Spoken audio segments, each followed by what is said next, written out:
आइए law of multiple proportion शुरू करते हैं। लॉ ऑफ मल्टीपल प्रोपोर्शन की स्टेटमेंट क्या कहती है, देखिए, when two elements combine to form more than one compound. More than one compound, law of multiple proportion है तो मोर देन वन कंपाउंड की बात हो रही है। Then the different masses of one element which combine with the fixed mass of other element bear a small whole number ratio। देखिए, definition को समझने के लिए एग्जांपल आपके सामने लेता हूं मैं, ठीक है। When two element combine to form more than one compound, दो एलिमेंट, फॉर एग्जांपल कार्बन और ऑक्सीजन, ठीक है, दो एलिमेंट हैं, ठीक है, कंबाइन करके एक से ज़्यादा कंपाउंड बनाएंगे। अब ये कंबाइन कर रहे हैं तो बनेगा कार्बन डाइऑक्साइड, लेट करते हैं, ठीक है।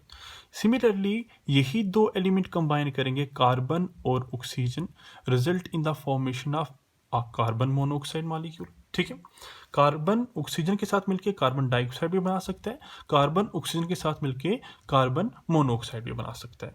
जब दो एलिमेंट, ठीक है, दो एलिमेंट कंबाइन करके एक से ज़्यादा कंपाउंड बनाएंगे। अब देखिए, डेफिनेटली कार्बन का मास हमें पता है 12 है, ऑक्सीजन का मास होता है 16, ठीक है। तो यहाँ कार्बन का मास 12 इज टू 16 है, और यहाँ है कार्बन 12 और 16 नहीं, यहाँ दो ऑक्सीजन है तो यहाँ होगा 32। अब यहाँ दो ऑक्सीजन है तो यहाँ भी हमें 2 करना पड़ेगा, दो ऑक्सीजन करने पड़ेंगे, ठीक है। तो यहाँ देखिए ऑक्सीजन का मास है 16, यहाँ एक ऑक्सीजन का मास 16, दो का होगा 32, ठीक है। और यहाँ एक कार्बन का मास है 12 और दूसरे कार्बन का मास भी क्या है, 12 है, ठीक है। तो आप देखिए दो एलिमेंट कंबाइन करके एक से ज्यादा कंपाउंड बनाया, ठीक है। Different masses of one element, ठीक है। एक एलिमेंट का मास कभी एक टाइम 32 था और दूसरी बार 16 था। The different masses of one element which combine with fixed mass of other element, और दूसरे एलिमेंट का मास क्या है, फिक्स है, इधर 12 और इधर भी 12, ठीक है। The different masses of one element which combine with fixed mass of other element bear a small whole number ratio. जिनका मास डिफरेंट है उनका रेशो देखना है, और उनका रेशो क्या है, 32:16, that is 2:1, small whole number ratio. बस यही है हमारा लॉ ऑफ मल्टीपल प्रोपोर्शन, ठीक है। एक और एग्जांपल आपके सामने मैं डिस्कस करता हूँ, चलो ये लिख लेते हैं थोड़ा सा। डिफरेंट मासेस किसका है यहाँ पे, डिफरेंट मासेस ऑफ ऑक्सीजन, ठीक है। और ऑक्सीजन का मास क्या है, एक बार है 32 ग्राम और दूसरी बार है 16 ग्राम, ठीक है। विच combines with the fixed mass of oxygen, fixed mass of carbon, और कार्बन का मास है 12 ग्राम और उसका रेशो कितना आएगा, 32:16, that is 2:1, small whole number ratio, ठीक है। तो ये थी example law of multiple proportion की। एक और एग्जांपल आपके सामने मैं डिस्कस करता हूँ, लेट करता हूँ मैं हाइड्रोजन और ऑक्सीजन की एग्जांपल डिस्कस करता हूँ आपके सामने, हाइड्रोजन एंड ऑक्सीजन, ठीक है। इसकी एग्जांपल लेता हूँ मैं। तो हाइड्रोजन और ऑक्सीजन कंबाइन करके या तो बनाएगा वाटर मॉलिक्यूल, या हाइड्रोजन ऑक्सीजन कंबाइन करके बना सकता है H2O2, हाइड्रोजन परऑक्साइड का मॉलिक्यूल, ठीक है। अब हम जानते हैं कि हाइड्रोजन का एटॉमिक मास है 1 और ऑक्सीजन का एटॉमिक मास है 16। यहाँ दो हाइड्रोजन है, दो हाइड्रोजन का मास होगा 2 और एक ऑक्सीजन का मास होगा कितना, 16। यहाँ दो हाइड्रोजन है, दो हाइड्रोजन का मास 2 और यहाँ कितने ऑक्सीजन है, दो ऑक्सीजन है, ठीक। एक का 16 और दो का कितना होगा, 32, ठीक है। देखिए, डिफरेंट मासेस ऑफ ऑक्सीजन, ठीक है, एक बार 16 है, एक बार 32 है।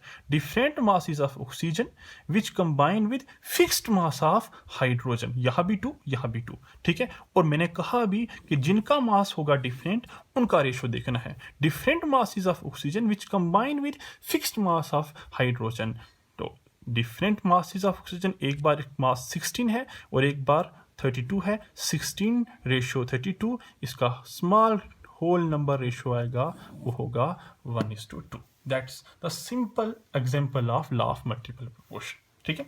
तो अब यहां से हमें पता चला कि लॉ ऑफ मल्टीपल प्रोपोर्शन क्या है, कि लॉ ऑफ मल्टीपल प्रोपोर्शन जब दो एलिमेंट आपस में कंबाइन होंगे, ठीक है, और एक से ज़्यादा कंपाउंड बनाएंगे, तो जिसका मास डिफरेंट होगा उसका सिंपल होल नंबर रेशो होगा, और यही है कहता है हमें लॉ ऑफ मल्टीपल प्रोपोर्शन, ठीक है। तो अब एग्जांपल में आपके सामने एक क्वेश्चन देता हूं, मैं आपको एक क्वेश्चन देखिए आप, वो क्वेश्चन क्या है, मैं एग्जांपल लेता हूं आपके सामने एक नाइट्रोजन और ऑक्सीजन की, हम कंबाइन करते हैं नाइट्रोजन और ऑक्सीजन को, लेट करते हैं, और नाइट्रोजन और ऑक्सीजन को कंबाइन करके हम डिफरेंट डिफरेंट कंपाउंड बनाने की कोशिश करते हैं, ठीक है। हम देखेंगे नाइट्रोजन और ऑक्सीजन जब कंबाइन होंगे कौन कौन से कंपाउंड ये नाइट्रोजन और ऑक्सीजन मिलके बनाता है, ठीक है। नाइट्रोजन ऑक्सीजन मिलके बना सकता है, नाइट्रोजन ऑक्सीजन मिलके बना सकता है N2, ठीक है, ये बना सकता है NO, ये बना सकता है N2O3, ये बाद में आप सारे के सारे नाम पढ़ेंगे जब आगे आप जाएंगे, ये बनाएगा NO2, और ये बना सकता है N2O5, ठीक है। ये डिफरेंट कंपाउंड नाइट्रोजन और ऑक्सीजन मिलके बना सकता है। हम आपको पहले ही बता देते हैं कि नाइट्रोजन का एटॉमिक मास होता है 14 और ऑक्सीजन का एटॉमिक मास होता है 16, ठीक है। तो यहाँ नाइट्रोजन कितने हैं, 2, एक का एटॉमिक मास 14 और 2 का एटॉमिक मास कितना होगा, 28 होगा, और ऑक्सीजन कितने हैं, 16। नाइट्रोजन एक है, एटॉमिक मास 14, यहाँ एक ऑक्सीजन है, 16 मास हो गया।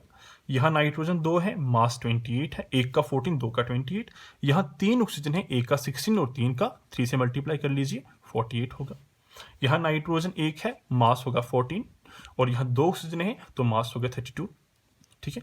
यहाँ नाइट्रोजन कितने हैं, 2 है, मास है 28, और यहाँ ऑक्सीजन कितने हैं, 5, 16 × 5 करके 80 होगा उसका मास, ठीक है। अब देखते हैं इस पे हमने देखना है कि हमारा law of multiple proportion valid है इसके लिए, यानी हमको देखना है कि यहाँ की लॉ सही है या नहीं है, ठीक है। देखिए यहाँ 2 एलिमेंट हैं, 2 एलिमेंट कंबाइन होके डिफरेंट डिफरेंट कंपाउंड बना रहे हैं, definitely law of multiple proportion तो है, ठीक है। अब देखते हैं कि ये law simple whole number ratio bear करता है या नहीं। लॉ ऑफ मल्टीपल प्रोपोर्शन कहता है कि 2 डिफरेंट एलिमेंट कंबाइन होके कंपाउंड एक से ज़्यादा बनाएंगे, ठीक है। लेकिन यहाँ जिसमें एक एलिमेंट का मास सेम होगा और दूसरे एलिमेंट का मास क्या होगा, डिफरेंट डिफरेंट होगा। डेफिनेटली यहाँ ऑक्सीजन का मास क्या है, डिफरेंट डिफरेंट है, लेकिन देखिए यहाँ नाइट्रोजन का मास भी क्या है, डिफरेंट है, ठीक है। अब प्रॉब्लम ये है कि यहाँ किसी एक एलिमेंट का मास हमें क्या करना होगा, सेम करना होगा। तो किसी एक एलिमेंट का मास हमें सेम करना है, हम यहाँ पे नाइट्रोजन का मास क्या करेंगे, सेम करेंगे। नाइट्रोजन का मास फिक्स रखना पड़ेगा हमें यहाँ पे। नाइट्रोजन के मास को फिक्स करने के लिए हमें एक बार फिर से टेबल बनाना है नाइट्रोजन के मास को फिक्स करने के लिए, ठीक है। यहाँ नाइट्रोजन का मास 28 और 16, 28 और 16, ठीक है। यहाँ नाइट्रोजन का एटॉमिक मास है 14, और हमें फिक्स करने के लिए इसे 28 के बराबर करना है। अगर हमें इसे 28 के बराबर करना है तो 14 को 2 से मल्टीप्लाई कर लीजिए, तो इसका मास 28 हो जाएगा, ठीक है। अगर इसको 2 से मल्टीप्लाई किया तो डेफिनेटली ऑक्सीजन को भी 2 से मल्टीप्लाई करना होगा, यहाँ भी 2 से मल्टीप्लाई किया, इसका मास भी 32 हो गया, ठीक है। अब यहाँ 28 है, हमें 28 ही चाहिए, और यहाँ 48 है तो 48 का 48 ही रहेगा। यहाँ 14 है, इसका भी डबल करना पड़ेगा 28 करने के लिए, तो 2 से मल्टीप्लाई किया 28, अब इसको भी 2 से मल्टीप्लाई किया, 32 को 2 से मल्टीप्लाई किया तो होगा हमें यहाँ पे 64, ठीक है।